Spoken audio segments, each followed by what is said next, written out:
궁금했던 세계의 반응, 글로벌 리플, 글리 시작하겠습니다.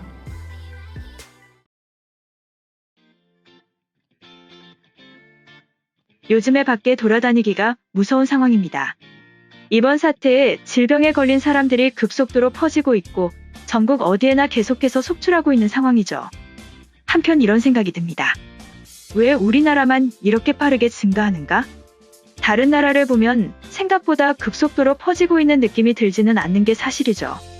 실제로 일본의 경우 크루즈를 제외하면 600여 명에 불과하고 싱가폴, 홍콩 등도 100명 내외에 그칩니다. 유럽에서도 일부 국가를 제외하고는 100명 단위의 확진자에 불과한데요. 하지만 그 뒷배경을 알게 되면 다르게 인식될 것입니다. 우리나라는 발빠른 대응과 시민들의 협조를 통해 일부 증상이 보인다면 바로 병원으로 달려가 검진을 받고 있습니다. 게다가 검진 결과 또한 하루 이틀 만에 나오고 있죠. 검진자만 수만 명을 넘은 지 오래인데요. 외국의 경우에는 다양한 이유로 검진을 하지 않는 경우가 많다고 합니다. 병원 간의 거리가 멀고 검진 비용이 비싸고 결과에 대해 신뢰성을 가질 수 없다는 게 바로 그 이유죠. 실제로 미국의 경우에는 검진 비용이 100만 원을 웃도는 수준이라고 합니다. 그래서 우리나라의 발빠른 검진 결과에 외국인들의 관심이 쏠리고 있는데요. 우리나라의 검진 키트가 해외로 급속도로 수출되고 있다는 소식입니다.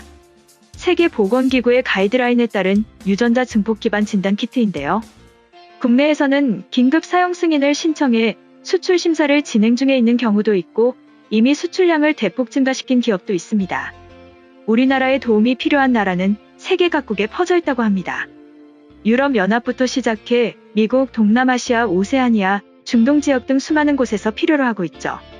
한편 일본 커뮤니티에 우리나라의 검진 키트가 급속도로 해외 수출이 되는 것을 다룬 기사가 나왔는데요. 해당 글에 달린 일본인들의 반응 살펴보겠습니다. 한국 키트를 사용해서 확진 여부를 알게 되면 이 사태를 진정시킬 수 있는 거야? 중국은 해결하고 있는 것 같은데 중국 키트랑 다를 게 있는 건지 모르겠다. 이제 머지않아 한국은 이 상황에서 해방되고 일본은 잠식되겠지. 한국과 중국은 심각성을 파악하고 있는 것 같은데 일본 정부는 방사능과 마찬가지로 숨기기에 급급하다. 이제 우리는 대처할 수 없는 상황으로 가고 있어. 검사를 거부하고 있는 일본에서는 수입을 하지 않을 것이다. 그리고 한국을 밀어내고 있는 현재 아베 정부는 더욱이 거절할 테지. 일본은 언제까지 한국을 무시할 거냐? 현재 일본은 과거의 영광에 미쳐서 완전히 고립되어 버리고 있다. 한국은 항상 이런 식으로 발표를 보도한다. 더 많은 수출을 하고 싶어서 쓰는 방법인데 급하게 양산된 물건의 질은 믿을 수가 없지. 섣부른 판단으로 후회를 만드는 것보다는 일본의 진단 키트가 완성되기를 기다려야 한다. 진단 키트가 엄청나게 많아도 이번 사태를 해결할 수 있는 것은 아니다. 한국은 치료나 확산에 집중해야 맞는 방향이야. 일본에 얼마나 많은 확진자가 있는지는 알지 못하지만 한국에서의 유입은 싫어. 검사를 많이 해버리면 일본 감염자 순위는 계속 내려가게 될 테니까 일본으로서는 큰 도움이다. 이러면 결국 올림픽은 열리겠네. 한국에 고마워해라 아베. 일본에서 사용하고 있는 진단키트와 정확도를 비교하는 기사는 안 올리나요? 나는 아직도 한국의 물건을 믿을 수가 없어. 물론 중국 것도. 일본도 머지않아 빠른 속도의 진단키트를 만들어낼 수 있을 것이다. 한국과 일본의 관계가 좋았다면 바로 이 키트를 적용해서 많은 일본 국민들을 구할 수 있을 텐데 아베 정부는 숨기기에만 급급하고 한국의 협조는 기대할 수가 없는 상태가 되었다. 결국 일본을 구석에 몰아넣는구나. 일본 정부도 적극 수용해서 빨리 진단을 권장해라. 지금 회피하고 숨긴다고 해결될 일이 아니야. 확인해야 알겠지만 일본 내 확진자는 지금 알려진 것보다 10배 많을 수도 있어.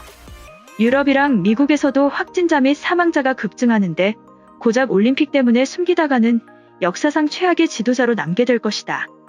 현재는 한국보다 이탈리아가 훨씬 더 위험해. 중국과 한국은 확진자가 많긴 하지만 모두가 최선을 다해서 나아지는 중이야. 하지만 이탈리아에는 절대적인 의료 인프라가 열악해서 군대를 동원해도 걷잡을 수 없는 상태야. 일본도 더 버티다가는 이탈리아처럼 엄청난 사망자가 나올 수 있다. 중국 메뚜기 떼와 중국 미세먼지, 이번 사태까지 중국은 다른 모든 국가에 대한 보상을 해야 할 것이다. 지금은 당장의 사태 수습이 중요하지만 결코 외면해서는 안 되는 책임이야. 일본에는 치료할 약도 침상도 없다. 그저 쌓여있는 빚과 무능력한 정부, 그리고 그들을 추종하는 많은 국민들뿐. 한국에서 수출용으로 만든 것이라면 누가 사용해도 양성으로 나오는 것 아닐까? 한국은 많이 발전했지만 신뢰가 가지 않는다. 이번 영상은 여기까지고요. 제 영상이 도움이 되셨거나 세계 속 반응 더 보고 싶다 하시는 분들은 구독과 좋아요, 알람 설정까지 부탁드립니다.